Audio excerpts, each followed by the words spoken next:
Hello dear students, let's start to discuss topic from our CBSE board biology, human reproduction. We generally used to say that this chapter used to come under the unit embryology. So when we start to discuss about the embryology, we used to say it is a branch of science in which we used to study about the formation of new organism from the pre-existing one, and it includes not only the process of the formation but also include the study of the development.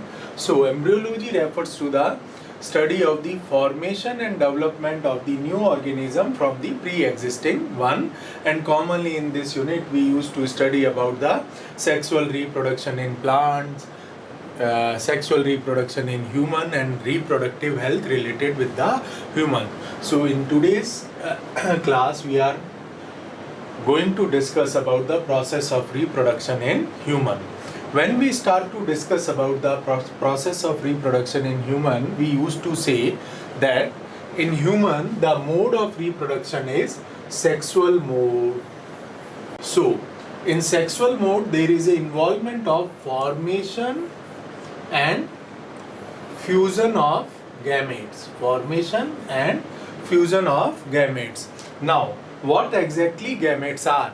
We used to say that gametes are basically a sex cells which contains the haploid number. This haploid, that means half number of chromosome in compared to other cells of our body. So gametes are the sex cells which contains the haploid number of chromosome, and in sexual mode of reproduction there is a process of formation and fusion of gamete, and basically this process of fusion of gamete is named as fertilization.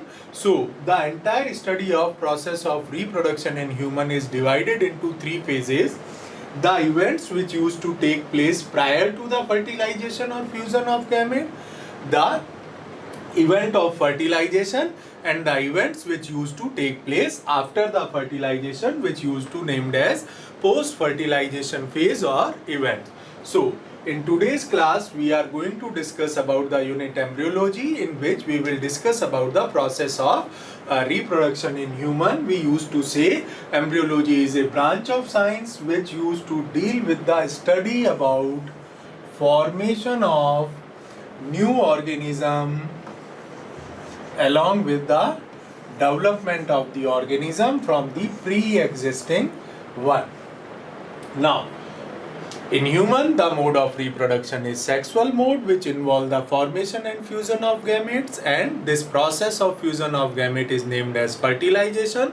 So this entire study is divided into three phases: the events which used to take place prior to the fertilization or fusion of gamete named as pre-fertilization phase, the process of the fertilization, and the events which used to take place after the fertilization named as post-fertilization events. So in pre-fertilization event there is a involvement of formation of gametes in male and female reproductive system respectively, and this process of formation of gamete is known as gametogenesis. Is named as gametogenesis. In case of male it is named as spermatogenesis, and in case of female it is named as oogenesis. So in pre-fertilization phase there is a formation of gamete, and later on the male gametes used to get transferred into the female reproductive system during the process of copulation. Now the second event is fertilization event. The first question in board examination used to come that where does fertilization used to take place in case of human. So we used to say that the basically site is fallopian tube. The site of fertilization is fallopian tube or oviduct is the site of fertilization. Now In oviduct also the specific site is, if we will see the structure of the oviduct or fallopian tube, it used to get divided into three regions.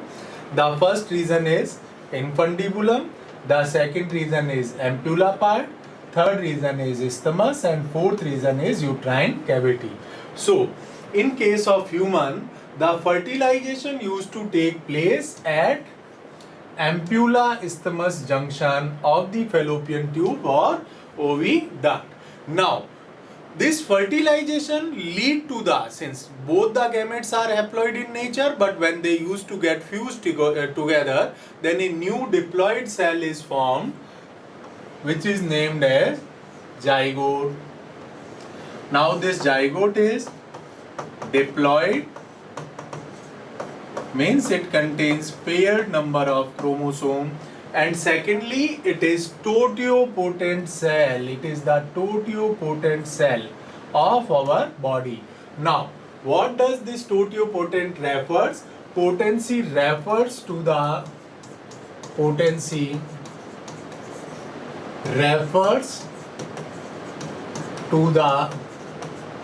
capability of the cell to get convert into other cells of our body. So it is the zygote only which used to have the total capacity. It will form the nerve cell, it will form the liver cell, it will form the alveoli, it will form the blood cells, it will form the bone cells. So all the cells of our body are formed from the zygote itself. So it is named as totipotent cell of our body. So we need to remember that fertilization used to take place inside the fallopian tube near to ampulla isthmus junction, which lead to the formation of diploid totipotent cell named as zygote. It is diploid because it contains paired number of chromosome, half from the father and half from the mother. And this zygote is able to form all the other cells of our body. It will form rod cells, cone cells. So all the cells are formed from these zygote only. So it is named as totipotent cell. Now, what happens after the formation of zygote? All such events are named as post-fertilization events, or the events which used to take place in the post-fertilization phase after the fusion of the gamete. Immediately after the formation of zygote, specific type of mitosis division used to take place, which are named as cleavage. Now, why we do not name them mitosis? Because they are very rapid, they require large amount of energy, and for the same they consume more oxygen. So in the zygote, specific type of mitosis divisions used to take place, which are named as cleavage, and this cleavage lead to the formation of 2 cells from the zygote. Then 2 cells will lead to the formation of 4 cells, then 8, then 16. A group of 8 to 16 cell, is named as morula. Now, so the first event after the fertilization is cleavage, which will lead to the formation of group of 8 to 16 cell named as morula. Now this morula will undergoes into a structural changes. It will form 2 layers on the outer side and a cavity on the inner side, and this structure is named as blastula. So the second event is formation of the blastula, which is named as blastulation. Now the blastomere cells, the cells present in blastula, will start to move towards the endometrium wall of the uterine cavity or mother womb. This movement, this embryonic movement of cell is named as gastrulation. As a result, these cells come in contact with the endometrium wall, which contains the spiral blood vessel. Endometrium wall which contain spiral blood vessel. Now why these cells are moving towards endometrium wall? Because they wish to receive the nourishment from the spiral blood vessel. So they used to get attached with these endometrium wall and the process is named as implantation. So implantation is the process in which the cells, blastomere cells, used to get attached with the endometrium wall. Now they used to attach in such a manner that they used to form 3 germ layer. This implantation lead to the formation of 3 germ layer. In tissues we had studied about these layers: ectoderm, mesoderm and endoderm. So 3 germs layers are formed and there is a clear cavity present in between these layers named as archintron, which is the future alimentary canal, starts from the mouth and end at anus. So the pre-fertilization phase involves the gametogenesis mainly, in male spermatogenesis and in female oogenesis. It will lead to the formation of gametes. Male gametes are transferred into the female reproductive system. Near to the ampulla-isthmus junction of the oviduct, the fusion of gamete will take place, which is named as fertilization. This fertilization will lead to the formation of diploid totipotent cell named as zygote. Totipotency refers to the capability of cell to get converted into all other type of cells of our body. Now this zygote undergoes into a specific type of mitosis division named as cleavage. This cleavage will lead to the formation of 8 to 16 cells, group of 8 to 16 cell named as morula. Morula will undergoes into the structural changes and will form the blastula. Now the blastomere cells will move towards the endometrium wall of the uterine cavity and they will get attached with the endometrium wall. The process is named as implantation, which will lead to the formation of 3 germ layers: ectoderm, mesoderm and endoderm.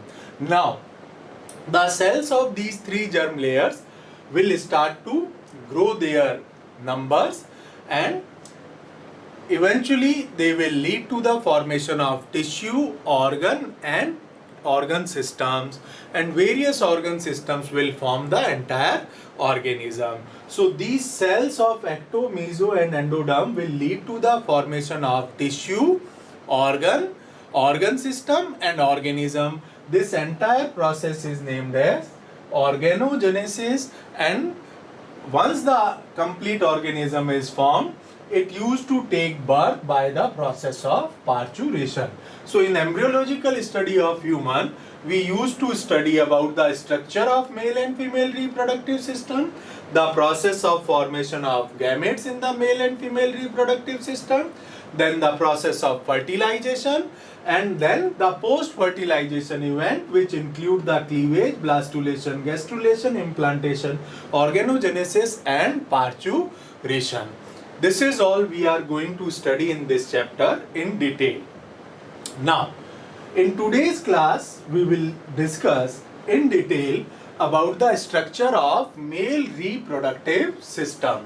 So, we are discussing about the unit embryology and the chapter name is human reproduction. Till now, we had already discussed that embryology refers to the study of the formation and development of the new organism from the pre-existing one.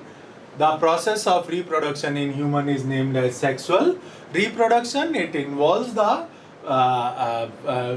formation and fusion of gametes. Gametes are the sex cells which contains the haploid number of chromosome. The entire study is divided into 3 phases: pre-fertilization, fertilization and post-fertilization. In pre-fertilization phase, we will study about the process of the formation of gametes named as gametogenesis. In case of male, it is spermatogenesis, and in case of female, it is oogenesis. Once the gametes are formed, then male gamete used to get transferred into the female reproductive system by the process of copulation, and later on, in the fallopian tube or oviduct of the female reproductive system, the process of fusion of gametes takes place, which is named as fertilization. This fertilization will lead to the formation of Diploid means contain the paired number of chromosome, half from father and half from mother, and it is a totipotent cell because it will lead to the formation of all other cells of our body. So diploid totipotent cell zygote is formed near to the ampulla isthmus junction due to fertilization. Now this zygote immediately undergoes into a specific type of mitosis division, which are named as cleavage, will lead to the formation of the structure named as morula, contain 8 to 16 cell, undergoes into the structural changes named as blastulation, will form a double layered structure on the outer side, and inner side a cavity is formed. Now the cells of blastula, which are blastomere, will start to move towards the endometrium wall of the uterine cavity. This process is named as gastrulation. It will lead to the attachment of these cells with the endometrium wall to receive the nourishment. They always used to attach in a manner that they used to form 3 layers named as 3 germ layers: ectoderm, mesoderm and endoderm.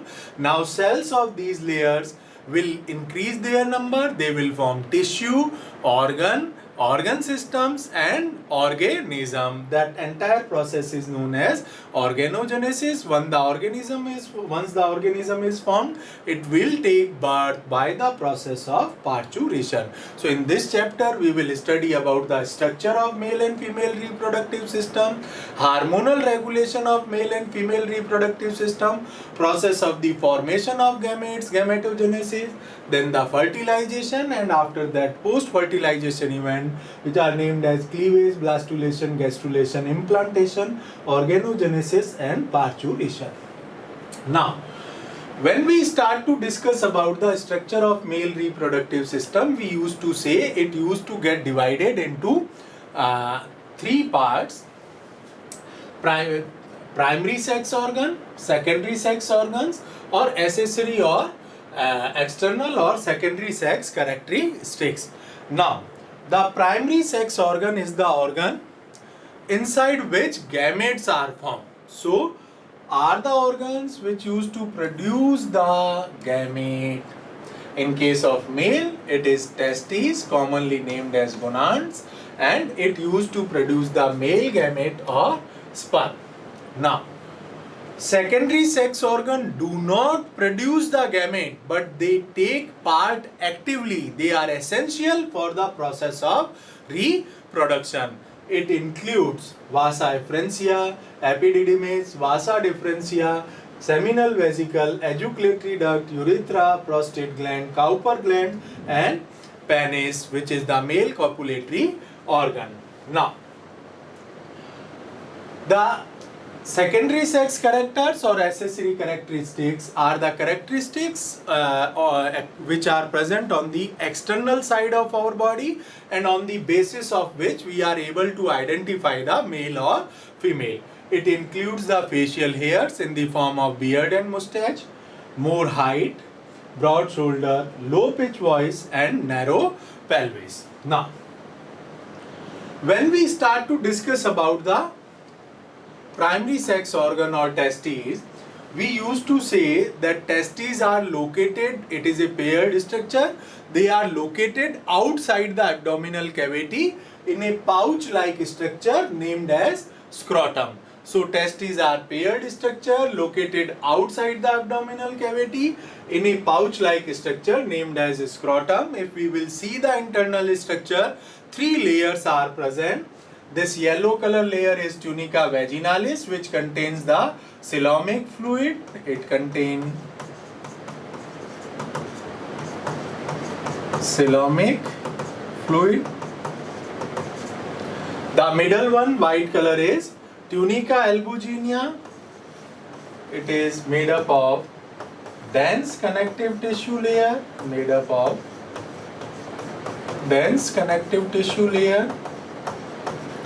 and this innermost red color layer is tunica vasculosa, which contains the blood vessels. This tunica vasculosa contains blood vessels. So, in the internal structure of testes, 3 layers are present: outermost tunica vaginalis, middle one tunica albuginea, and the innermost is tunica vasculosa. Outermost contains the coelomic fluid which reduce the friction. The albuginea is made up of the dense connective tissue, and the innermost is vasculosa which contains the blood vessel. Now this dense connective tissue layer, albuginea, used to divide the testes into the compartments. So we can see over here the different compartments which are named as testicular lobules. These are testicular lobules. These are testicular lobules. In every testis, around 150 to 250 testicular lobules are present. If we will see on the inner side of testicular lobules, then 1 to 3 seminiferous coiled tubules are present. 1 to 3 seminiferous tubules are present. Now, we need to see what exactly present inside them and in between them. Inside them and in between them. So, seminiferous tubules are present inside the testicular lobules. 150 to 250 testicular lobules are present, and in each testicular lobules 1 to 3 seminiferous tubules are present. Now, inside each seminiferous tubules, two type of cells are present, and in between the adjacent seminiferous tubules, cells of Leddings are present. These seminiferous tubules opens into a common path which is named as rete testi. It receives the male gametes, and these male gametes are transferred into the vasa efferentia. From vasa efferentia they will reach into a coiled tubular structure named as epididymis. Inside epididymis, maturation of gametes takes place. From the epididymis, these gametes are carried out by the vasa differentia towards the ejaculatory duct, from where they entered into the urethra, and they are transferred along with the semen during the process of copulation. That process is named as ejaculation. So we will study in depth about the internal structure of testes, about the various ducts which are rete testi, vasa efferentia, epididymis, vasa differentia, ejaculatory duct and urethra, and various glands which are seminal vesicle, prostate gland, Cowper glands, and the male copulatory organ penis. Now,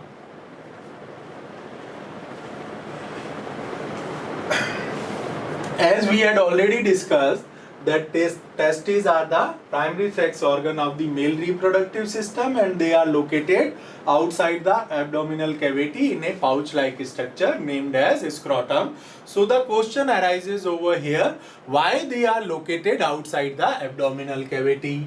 The answer is that inside the scrotum, temperature used to remain 2 to 3 degrees centigrade less in compared to abdominal cavity. It is maintained with the help of darter muscles. Now, in rare conditions, these testes are not located inside the scrotum and they remain inside the abdominal cavity only.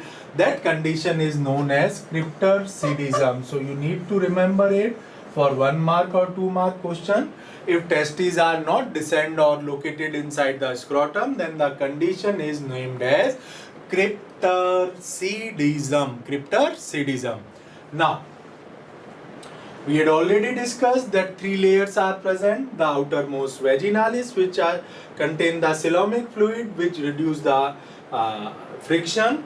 Albuginea, made up of the dense connective tissue which used to divide the testes into compartment named as testicular lobule, and the innermost layer is vasculosa, which is made up of the loose connective tissue inside which blood vessels are present.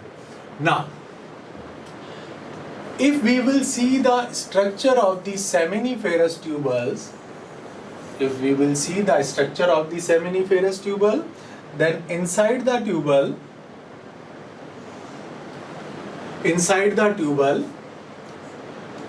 a layer of cuboidal epithelium is present, cube-like cells are present, which is named as germinal epithelium.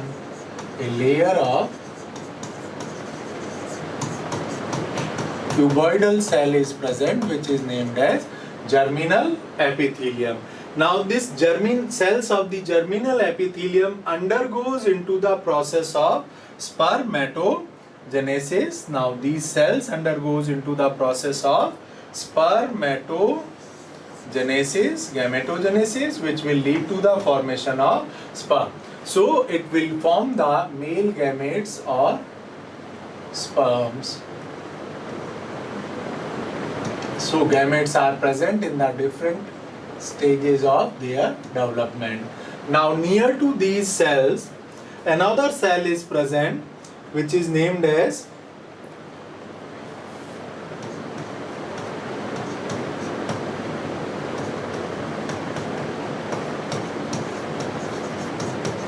Sertoli cells or nurse cell. So inside the testes, testicular lobules are present. Inside the lobules, seminiferous tubules are present.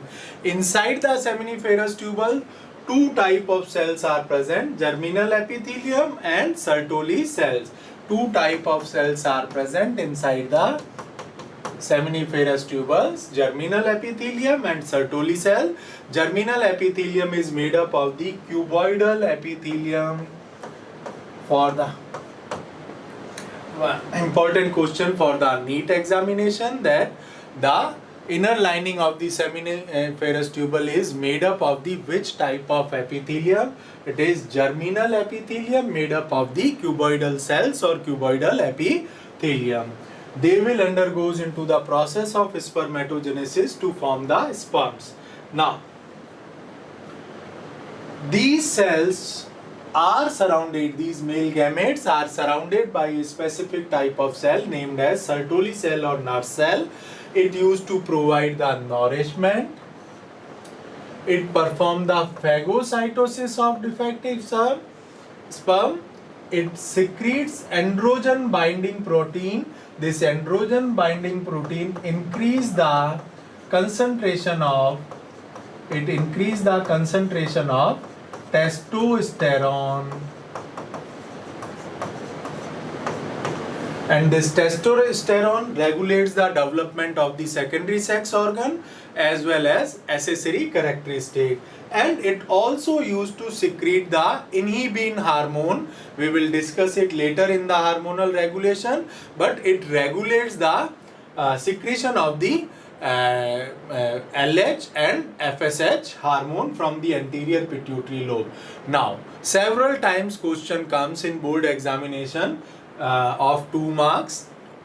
What are the functions of the Sertoli cells? So we need to remember they provide nourishment, they perform phagocytosis of the defective sperms, they secrete androgen binding protein which increase the concentration of testosterone, and they secrete inhibin hormone. Now, near to the adjacent seminiferous tubules, if we will see that another tubule is present. So in between these two adjacent cells, a specific type of cell is present which are named as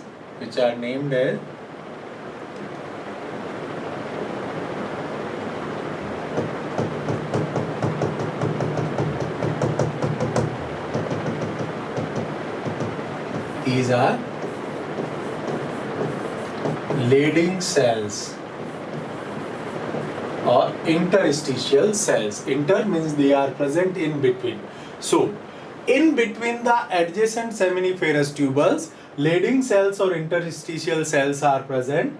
Under the influence of the luteinizing hormone, they used to secrete the testosterone. Now, NEET point of view, we need to remember that testosterone is secreted by the leading cells under the influence of luteinizing hormone, but the concentration of the testosterone is increased by androgen binding protein secreted from the Sertoli cells, and this testosterone further regulates the development of the secondary sex organs and sexual characteristics. Now, primary हमने discuss कर लिया, then आता है हमारा secondary sex organs of the male reproductive system. In secondary sex organ, we need to discuss about the male accessory ducts. This is first part. Then the male accessory glands. This is the second part. And the copulatory organ penis. This is the third part. Now, the ducts includes the structure of rete testi, vasa efferentia epididymis, vasa differentia ejaculatory duct and urethra. We will again go back to the diagram, but we need to remember this rete testi used to receive the gametes from the seminiferous tubule and transfer towards the vasa efferentia.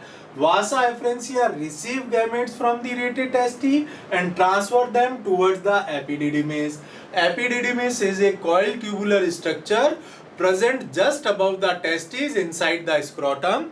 Epididymis and testes, togetherly known as testicles, togetherly they are named as testicles. Epididymis is divided into three regions: the head part, middle and the tail part. Head is named as caput part, which used to receive the gametes from the vasa efferentia. Maturation of the sperms used to take place in this region.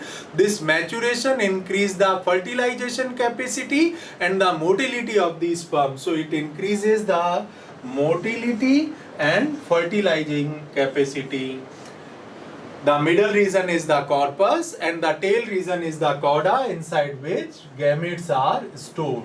And from the cauda region, another duct which is named as vasa differentia carries these gametes, mature gametes, towards the ejaculatory duct. It enters inside the abdominal cavity through inguinal canal and then move towards the ejaculatory duct.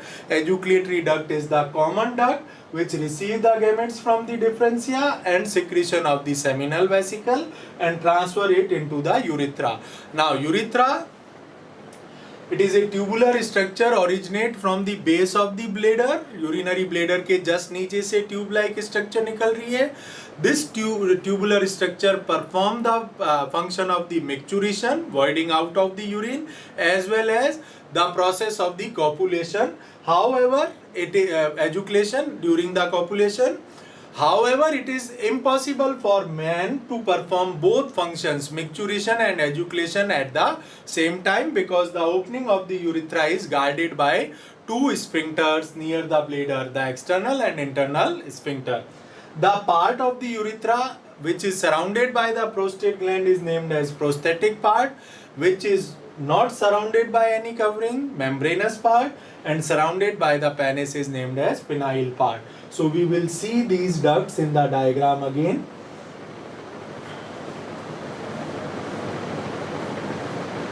This is the rete testi which receive the gametes from the seminiferous tubule and transfer into the vasa efferentia.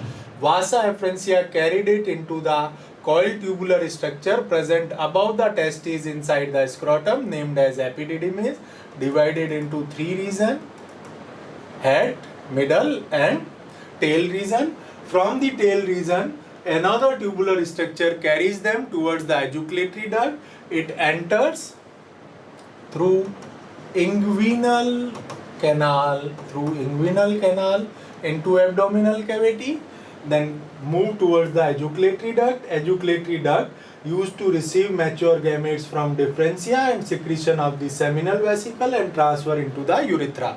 Urethra start from the neck of the bladder, surrounded by, first region surrounded by prostate named as prostatic part. The second is membranous, not surrounded by any covering, and third one is penile part surrounded by the penis. Now,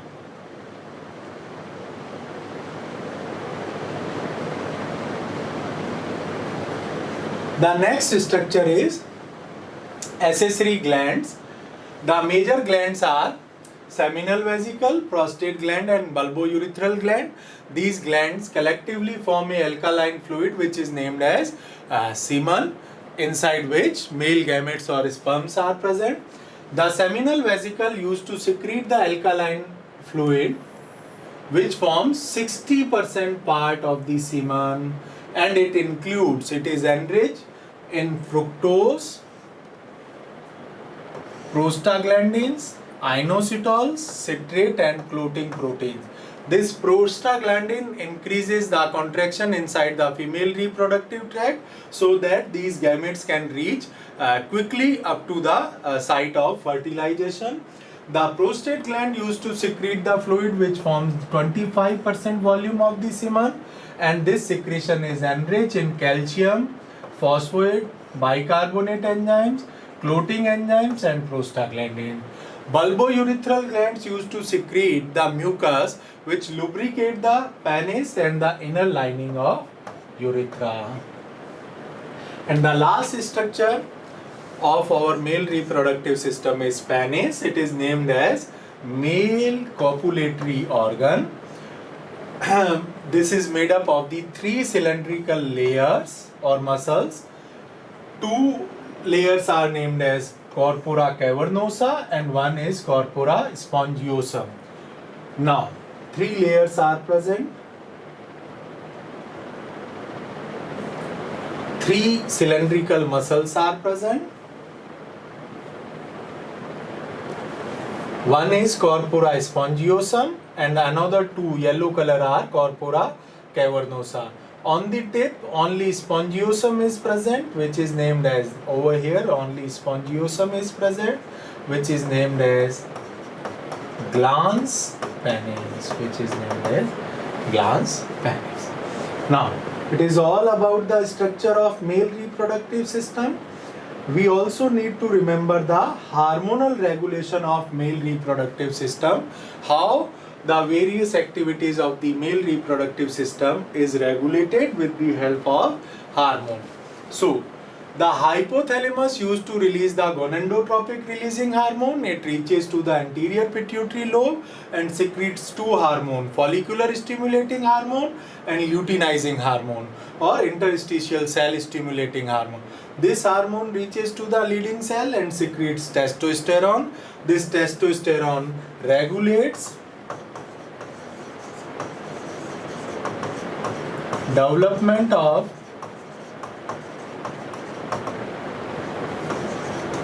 secondary sex organs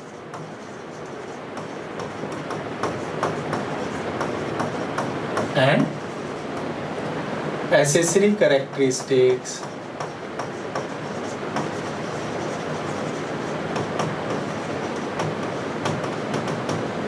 Now, as soon as the level of testosterone reaches to its normal value in blood, it gives the negative feedback to anterior pituitary lobe and hypothalamus to stop the secretion of these hormones. Whereas the follicular stimulating hormone reaches to the Sertoli cell. This Sertoli cell stimulates the follicular stimulating hormone will lead to the